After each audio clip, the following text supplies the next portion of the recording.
ইতিমধ্যে পাইলটিং শেষ হয়েছে, যেটা আমাদের একটু মতো আগেই বললেন যে আমরা কিন্তু কাজ অনেকদিন ধরে করছি। বাংলাদেশ ব্যাংক আমাদের এই কার্যক্রমটা বেশ 2 বছরের বেশি সময় ধরে আমরা করছি এবং ইতিমধ্যে 20টা ব্যাংকের সাথে পাইলটিং শেষ হয়েছে। আগামী 6 মাসের মধ্যে অর্থাৎ ডিসেম্বর 31-এর মধ্যে 61টা ব্যাংকের সাথে পাইলটিংটা শেষ হয়ে যাবে এবং 1 তারিখ থেকে 2026-এর জানুয়ারির 1 তারিখ থেকে এই রিস্ক বেসড সুপারভিশনটা শুরু হয়ে যাবে আমাদের ব্যাংকিং খাতে। এখন জিনিসটা হচ্ছে এটা একটি গুণগত পরিবর্তন। আগে আমরা যেটা কমপ্লায়েন্স বেসড বলতাম, কমপ্লায়েন্স/পারফরমেন্স বেসড, সেটা ছিল যে আমরা বাংলাদেশ ব্যাংকের ডাইরেক্টিভ ছিল, বিভিন্ন রেগুলেশন, বিভিন্ন সেটার সাথে কমপ্লাই করে ফার্স্ট অফ অল কোন ব্যাংক কমপ্লাই করেছে, কোন জায়গায় ঘাটতি আছে, কি ধরনের রেজাল্ট আসতেছে সেটার ফলে এবং সেখানে কি ধরনের ব্যত্যয় ঘটেছে সেগুলোকে নিয়ে পর্যালোচনা। এখন যেটা হবে সেটা হচ্ছে একটু ফরওয়ার্ড লুকিং, সামনের দিকে তাকানো, একটু অ্যান্টিসিপেটরি, অর্থাৎ কি হতে যাচ্ছে। এবং এটা কিন্তু সবার জন্য এক নয়। রিস্ক সবার জন্য, কিছু রিস্ক আছে যেটা সবার জন্য প্রযোজ্য, আবার কিছু আছে যেটা স্পেসিফিক পদ্ধতি। তো দুটো ক্ষেত্রেই আমাদেরকে কাজ করতে হবে এবং দুই ধরনের রিস্ককেই আমাদেরকে এন্ডোজেনাইজ করতে হবে, অর্থাৎ অন্তর্ভুক্ত করতে হবে এই অ্যাসেসমেন্টের পার্ট হিসাবে। তো সেই জন্য এটা গুণগতভাবে একটা পরিবর্তন। এটা শুধু আমাদের সার্কুলার দেখে যে আমরা কমপ্লাই করলাম কি করলাম না, এর ফলে রেজাল্টটা এটা হলো, রেজাল্টটা হলো, সেটা না। এটাকে চিন্তা করতে হবে যে এই ধরনের রিস্ক যেহেতু এই ব্যাংকের মধ্যে বেশি আছে বা প্রিভ্যালেন্ট, সেটার ক্ষেত্রে তাদের কাস্টমার বেস ইজ দিস, এক এক ধরনের কাস্টমার বেস এক এক ধরনের রিস্ক ক্রিয়েট করে, এক এক ধরনের প্রোডাক্ট এক এক ধরনের রিস্ক ক্রিয়েট করে এবং সেগুলো কিন্তু ডিপেন্ডিং অন কোন ব্যাংক কোন ধরনের প্রোডাক্ট বেশি ব্যবহার করছে। যারা এসএমই খাতে বেশি আছে, যারা এনভায়রনমেন্টাল ফ্রেন্ডলি খাতে বেশি আছে, যারা কর্পোরেটে বেশি আছে, যারা ট্রেডে বেশি আছে, বিভিন্ন সেগমেন্টের রিস্ক কিন্তু ডিফারেন্ট হবে এবং এক একটা শক, এক্সটার্নাল শক ভিন্নভাবে তাদেরকে ইম্প্যাক্ট করবে। একটা এক্সচেঞ্জের শক হলে পরে যারা ফরেন ট্রেডের সাথে রিলেটেড তাদের উপর ইম্প্যাক্ট ইমিডিয়েটলি হবে। যারা এসএমইতে আছে তারা কিন্তু অতখানি হয়তো করবে না, তার প্রোটেক্টেড থাকে। আবার একটা বন্যা হলে এসএমইরা হয়তো ট্রেডের ক্ষেত্রে কিছু হবে না। এই জিনিসগুলো কিন্তু আমাদেরকে সেগমেন্টেড করে আমাদেরকে জিনিসগুলোকে অ্যানালাইসিস করতে হবে আগামীতে। তো এবং এটা ব্যাংক টু ব্যাংক তাদের নেচার অফ বিজনেস, তাদের ক্লায়েন্টের, তাদের লোনের ডাইরেকশন, ডাইমেনশন ইত্যাদি সবকিছুকে বিবেচনায় নিয়ে রিস্কটাকে অ্যাসেস করতে হবে। এই পরিবর্তনটা আনার জন্য আমরা চেষ্টা করছি যে ডিসেম্বরের মধ্যেই 61টা ব্যাংকই প্রস্তুত হয়ে যাবে। 61টা ব্যাংকই তাদের ডেটা রিপোর্ট করবে বাংলাদেশ ব্যাংকে একটা সার্টেন ফরম্যাটে। যে ফরম্যাটটা আমরা তৈরি করতে যাচ্ছি সেখানে কি কি ধরনের ডেটা লাগবে সেটা আমরা স্ট্যান্ডার্ডাইজ করে দেব এবং প্রত্যেকটা ব্যাংকই এটা অটোমেটেড রিপোর্টিং মেকানিজম আমাদের কাছে দিতে পারবে, এটাই আমাদের প্রত্যাশা।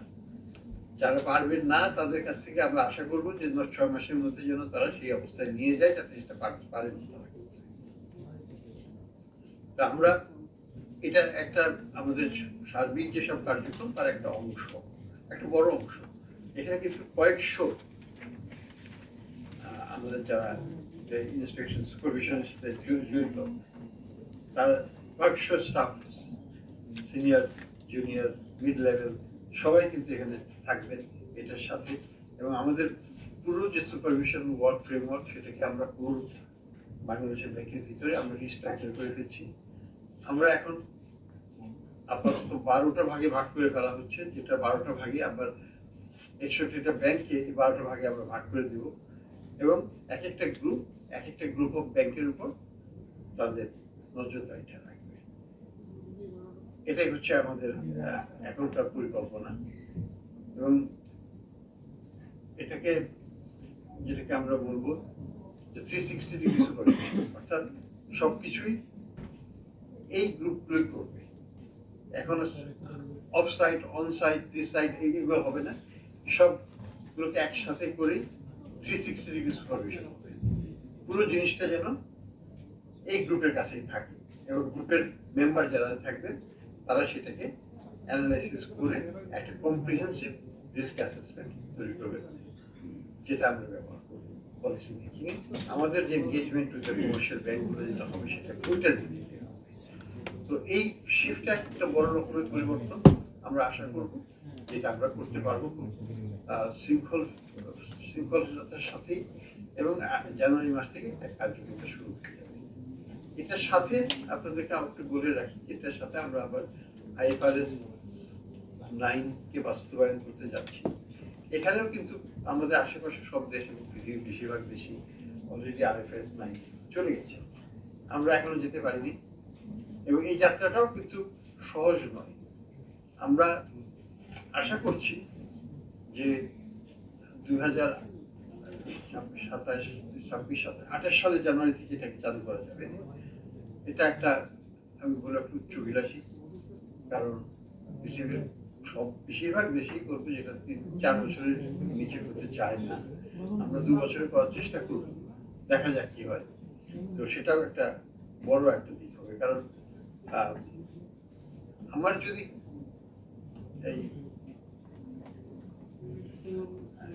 রিপোর্টিংটা যদি ঠিক মতো না হয়, আগের মতো যদি রিপোর্টিং হয়ে থাকে আগামীতে, তাহলে কিন্তু যেটাকে আমরা এই কম্পিউটার ভাষায় বলে গার্বেজ ইন গার্বেজ আউট, একই জিনিসই হবে।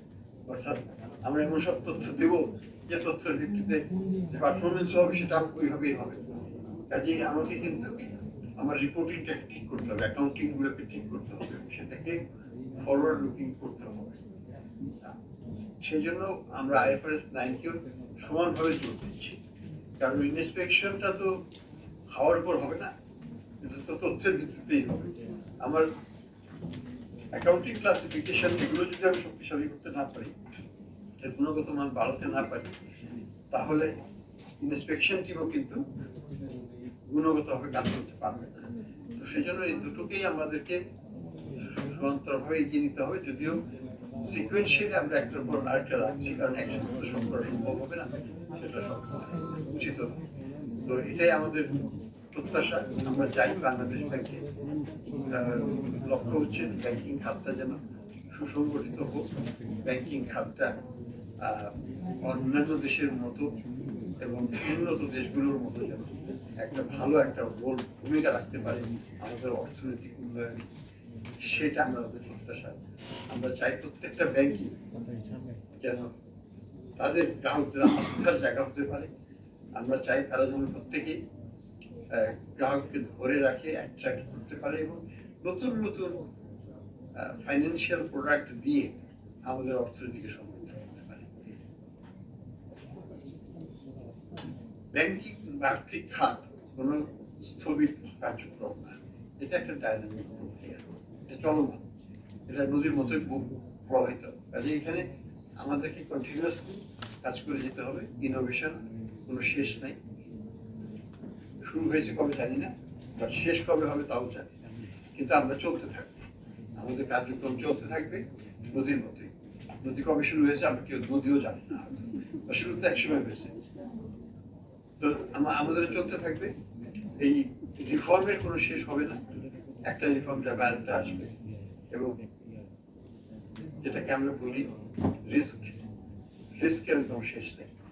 কোথা থেকে কোন ধরনের ঝুঁকি উৎপত্তি হবে সেটা কেউ বলতে পারবে না, কারো পক্ষে বলা সম্ভব নয়, কিন্তু হবে, নতুন নতুন ঝুঁকি আসবে। এটাকে আমাদের ট্যাকেল করার মতো সক্ষমতা রাখতে হবে, আবার ঝুঁকিটাকে যতদূর সম্ভব আগে থেকে অ্যান্টিসিপেট করার চেষ্টা করতে হবে। তারপরেও সব পারা যাবে না, কিন্তু আমি যদি 100টার মধ্যে 90টাকে আইডেন্টিফাই করতে পারি, আমার রিস্কটা তো কমে আসবে, ঝুঁকিটা কমবে। তো এইটাকে আমাদের চেষ্টা করতে হবে। কাজে এই চলমান প্রক্রিয়ার অংশ হিসেবে বাংলাদেশ ব্যাংক কার্যক্রম শুরু করেছে সবার সহযোগিতায়। আমাদের ব্যাংকিং খাতে ব্যাংকারদের সহযোগিতা এখানে বিশেষভাবে লাগবে, তাদেরকে নিয়ে আমরা একটা উন্নতর পর্যায়ে যেতে পারবো আগামী কয়েক বছরের মধ্যে, সেটাই আমাদের প্রত্যাশা। তো আমি এখানে আমি আপনাদের কাছ থেকে কিছু প্রশ্ন উত্তর থাকলে সেটা আমি চেষ্টা করব।